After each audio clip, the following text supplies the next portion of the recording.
My name is Sarah Miller. I'm 35 years old and work as an accountant. They say life is unpredictable, and that couldn't be truer for my life.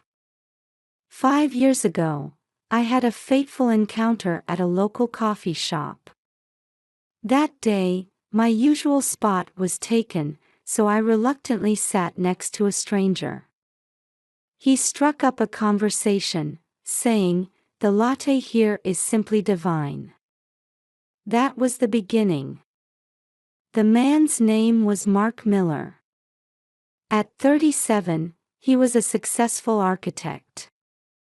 I was immediately drawn to his gentle nature and intellectual charm.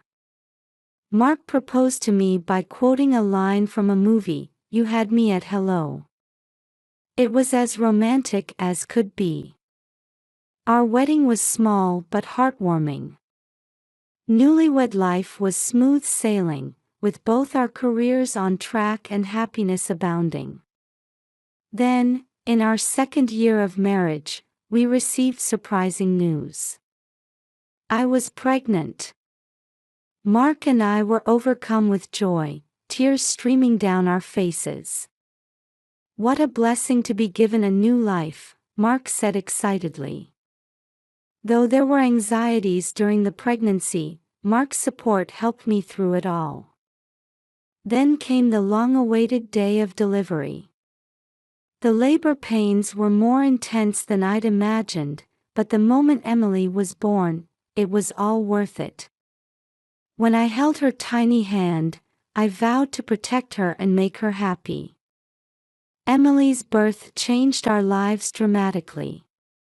Nighttime feedings, diaper changes, sleepless nights. But every time we saw Emily's smile, all the fatigue just melted away. "Hey, Mark. Don't Emily's fingers look just like ours?" "They sure do. She'll grow up to be as beautiful as you, no doubt." With such conversations, we gradually shaped our new family dynamic. Emily's growth brought us new joys every day. Her first rollover, her first word, her first steps. Each moment felt like a small miracle, and we carefully recorded every precious milestone. "Sarah, you're an amazing mother," Mark would often say. Those words warmed my heart when I was exhausted. Little did we know that this happy event would soon bring a great trial to our family. 3 months after Emily's birth, my maternity leave was coming to an end. Should I return to work or dedicate myself to childcare?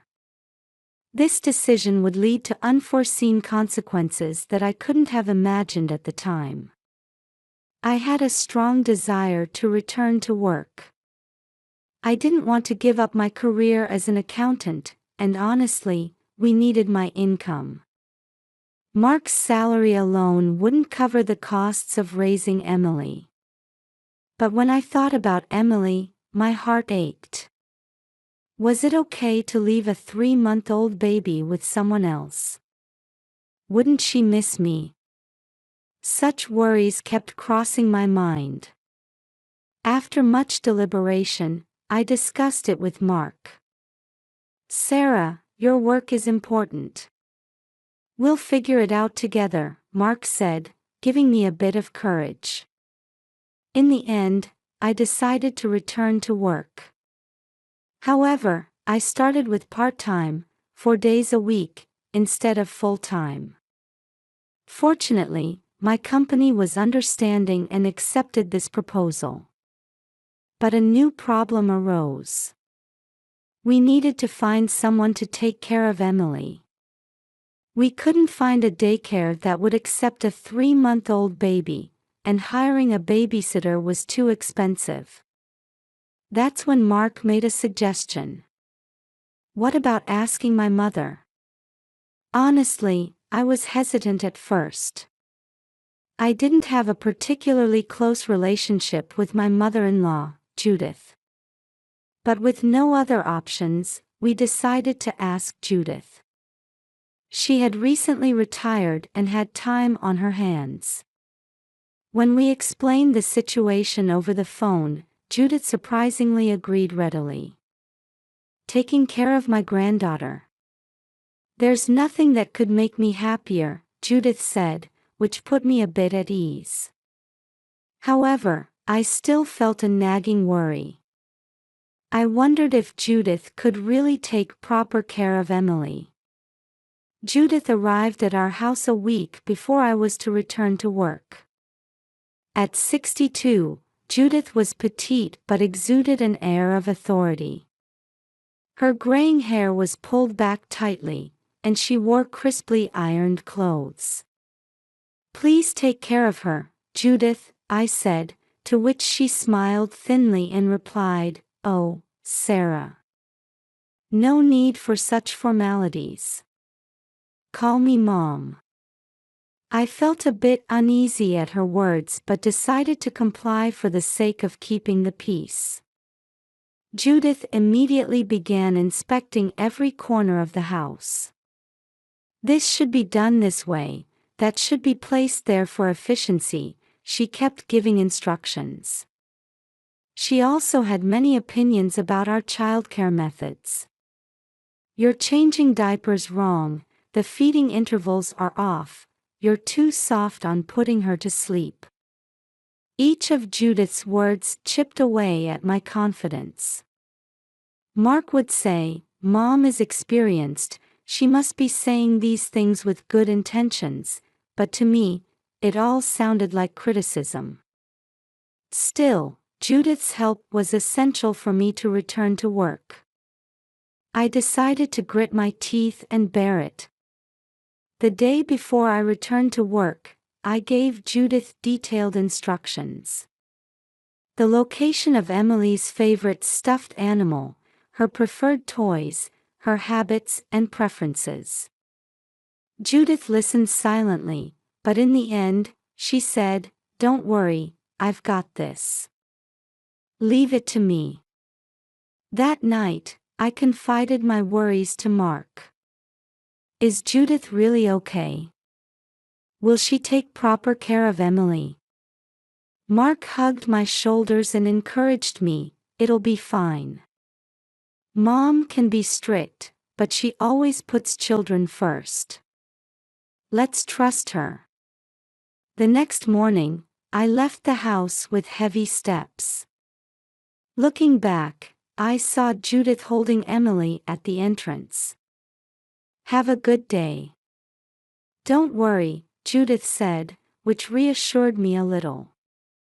However, I had no idea how the new days ahead would affect our family. After a few weeks of returning to work, I was beginning to understand more about Judith's personality and background. From conversations with Mark and Judith's casual comments, I started to see glimpses of her life story. Judith was born in the 1960s to a strict military father and a stay-at-home mother. She grew up in a rigid household environment. It was a family where suppressing emotional expression and valuing discipline were considered virtues. I realized that this background greatly influenced Judith's childcare approach. She emphasized strict schedules and didn't immediately respond to Emily's cries. "Let her cry. You mustn't spoil her," she would say. Emily also seemed to be struggling with Judith's presence. Usually not shy around people, Emily would often burst into tears in front of Judith. After a few weeks, subtle changes began to appear in Emily's behavior. She used to smile happily when she saw my face in the morning, but recently she had become expressionless. She also cried more at night and had trouble falling asleep. Noticing these changes, I became increasingly anxious and conflicted. Is something wrong with Emily? Is there a problem with Judith's childcare methods?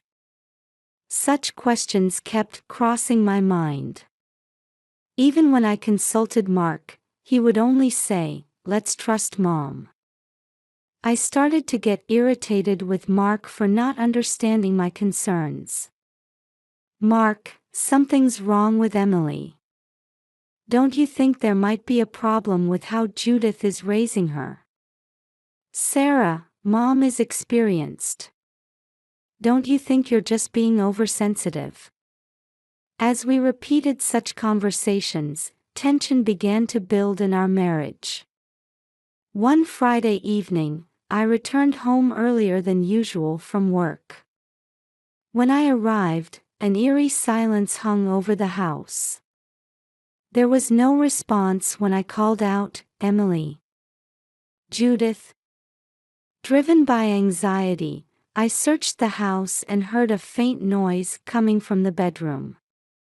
When I opened the door, the sight before me made my blood run cold. Emily was lying in her crib, but her body was tightly wrapped in soft towels. She was screaming, her face bright red. And Judith was sitting on the sofa, watching TV. "What on earth are you doing?" I cried out. Judith, showing no sign of distress, said, "This is the most efficient way. I can rest, and Emily is safe." I immediately picked up Emily and untied the towels binding her. When I checked Emily's body, I found light bruises on her arms and legs. Probably marks from being tied up. "Why would you do such a thing?" I confronted Judith, and she calmly replied, "You're too lenient. Discipline is necessary." At that moment, Emily's body suddenly stiffened, and she began to convulse. Her pupils rolled upward, and her breathing became shallow. "Emily! Emily!" I desperately called my daughter's name. But Emily didn't respond. In a panic, I dialed 911.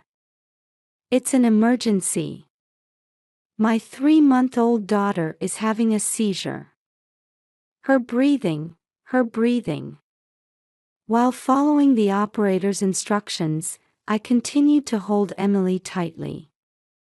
When we heard the ambulance sirens, Judith was still sitting on the sofa.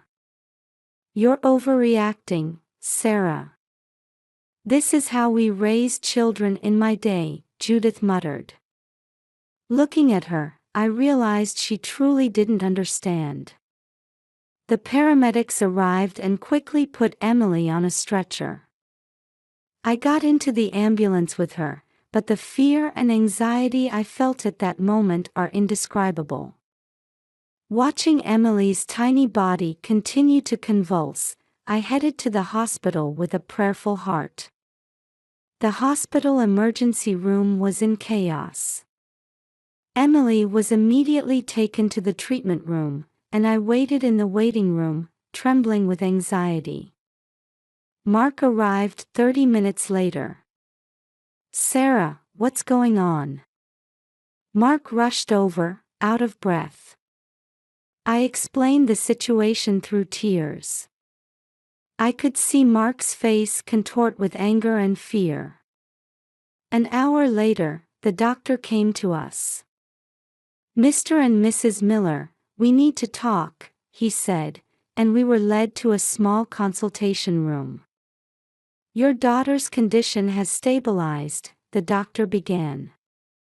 For a moment, I felt relieved, but the doctor's expression remained grave. However, our detailed examination shows the possibility of serious brain damage. The moment I heard those words, I felt my world crumbling. I could feel Mark squeezing my hand tightly, but all other sensations seemed to have gone numb. The doctor continued, "We've also found signs of long-term abuse. Do you have any idea about this?" We were at a loss for words. We hesitated whether to talk about Judith but decided to reveal everything. The doctor listened with a serious expression and said, "We'll need to contact Child Protective Services." Just then, we heard a commotion in the hallway. When we opened the door, we saw Judith surrounded by nurses. "I have the right to see my granddaughter," she was shouting. Glaring at the doctor, Judith cried out, "I've done nothing wrong." When Mark tried to intervene, Judith lashed out, "This happened because you spoil her too much." Security was called, and Judith was removed from the hospital. However, the chaos left deep scars on our hearts. Emily's future, our family bonds, and our marriage, everything was suddenly called into question. Several weeks have passed since Emily was discharged from the hospital. Life at home has been more challenging than we imagined. Emily's condition was completely different from before, requiring daily care and rehabilitation. Mark and I were exhausted every day, juggling work and therapy. One night, after Emily had gone to bed, we sat facing each other in the living room. Fatigue was evident in Mark's eyes. "Sarah, we can't go on like this. We need to make a decision," he began. I agreed. "But what should we do?" I asked, and Mark let out a deep sigh. "In my opinion, we have two options. One is to sue my mother. The other is..." He hesitated. "The other is..." I prompted, and Mark continued painfully, "to try to reconcile as a family." Those words filled me with intense anger.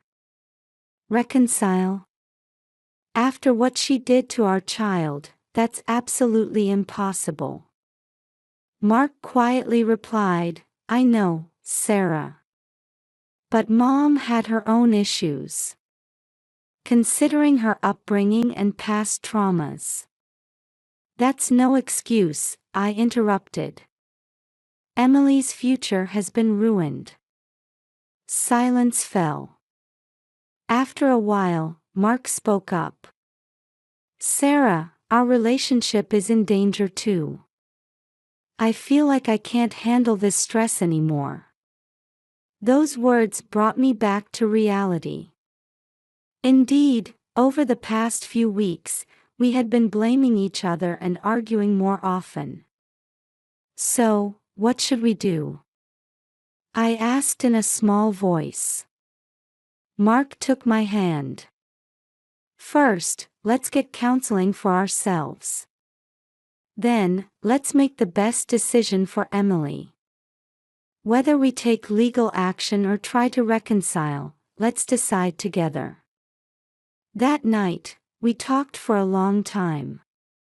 About Emily's future, our family bonds, and our own relationship. By the time the sun rose, we had finally reached a conclusion. We agreed on the point that we must prioritize Emily's future. For that, we must first become strong ourselves. A month after we started counseling, we decided to meet with a lawyer.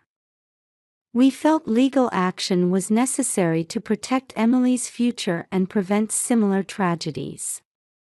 In the lawyer's office, we explained the whole story. The female lawyer listened intently, occasionally taking notes. When we finished explaining, she quietly began to speak. "Mr. and Mrs. Miller, this is clearly a serious case of child abuse. Legally, criminal charges are possible." At those words, Mark's face contorted. I held his hand. No matter how painful the decision, we understood it was necessary for Emily. The lawyer continued, "However, since this is also a family matter, I recommend trying mediation first. If that doesn't resolve the issue, we'll move to court proceedings." We looked at each other and nodded. Let's start with mediation, Mark said. The following week, a family meeting including Judith was scheduled. In a tense atmosphere, Judith appeared with her lawyer. The meeting was extremely difficult. At first, Judith tried to justify her actions, but as she faced the evidence, her attitude gradually changed. "I might have been wrong," Judith muttered, and the room fell silent. After that, it was discussed that Judith would receive professional psychological counseling. Contact with Emily would only be allowed under supervision for the time being. Judith would bear part of Emily's medical expenses and future care costs, and the whole family would participate in regular therapy sessions.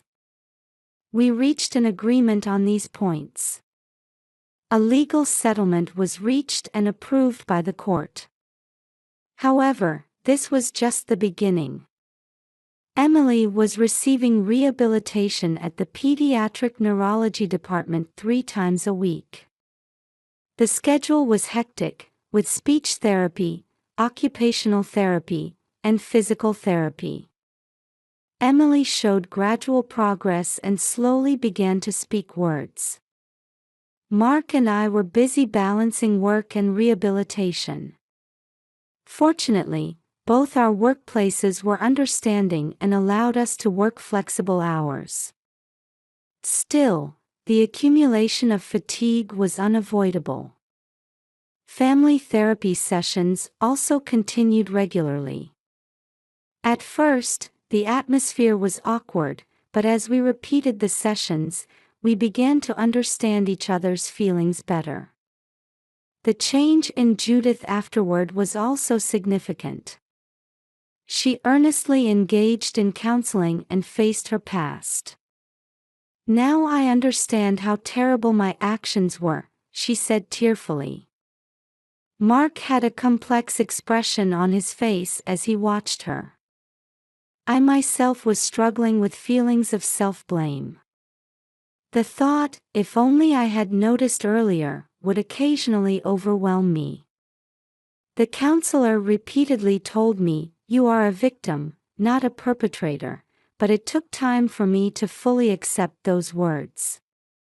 My relationship with Mark also deepened through this experience. By acknowledging each other's weaknesses and supporting each other, our bond became stronger than before. We also started participating in a local support group.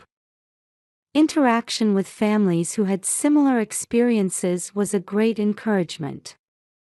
The thought, "We're not alone," gave us strength. By the time Emily celebrated her 2nd birthday, she was showing recovery beyond the doctor's expectations. There were still many challenges ahead, but it was certain that a ray of hope had appeared. This journey may never end. However, as we move forward step by step, we have rediscovered our strength as a family. Emily's 5th birthday. Colorful balloons dance in the garden, and laughter fills the air. Emily is chatting happily with her friends. Thanks to speech therapy, her words have become fluent. She still has some difficulties, but she moves around controlling her wheelchair by herself. Her eyes are full of intelligence, keenly observing her surroundings. Mark and I reflected on the past few years. It had been a series of challenges, but also filled with many surprises and joys. Judith is also participating in today's celebration. Seeing her, we realize that people can change. We feel relieved to see her interacting carefully but lovingly with her granddaughter. Life is unpredictable, but that's what makes it beautiful. Judith's words resonate in our hearts. Mark's siblings have also joined the celebration as family members. The former conflicts have now turned into strong bonds. Our marital relationship has also deepened through this experience. Overcoming difficulties has strengthened our trust and love for each other. Emily's growth has taught us many things. Despite her disability, she is blossoming with her own unique talents. She has a gift for writing poetry and is skilled at operating computers. We have started volunteering at local support groups, using our experience to help others. By supporting families in similar situations, we found healing for ourselves as well. I'm glad to be part of this family. Emily whispered these words before blowing out her birthday candles. We couldn't help but tear up at her words. Indeed, our life has taken an unexpected turn. But what we've gained through this journey is immeasurable. The strength of family bonds, the power of forgiveness, and the importance of hope. These give us the strength to overcome any difficulty. The future is still uncertain. But now we have a conviction. No matter what challenges await us, this family can overcome them. Believing this, we continue to move forward. Looking at Emily's smile, I quietly made a vow. Let's cherish each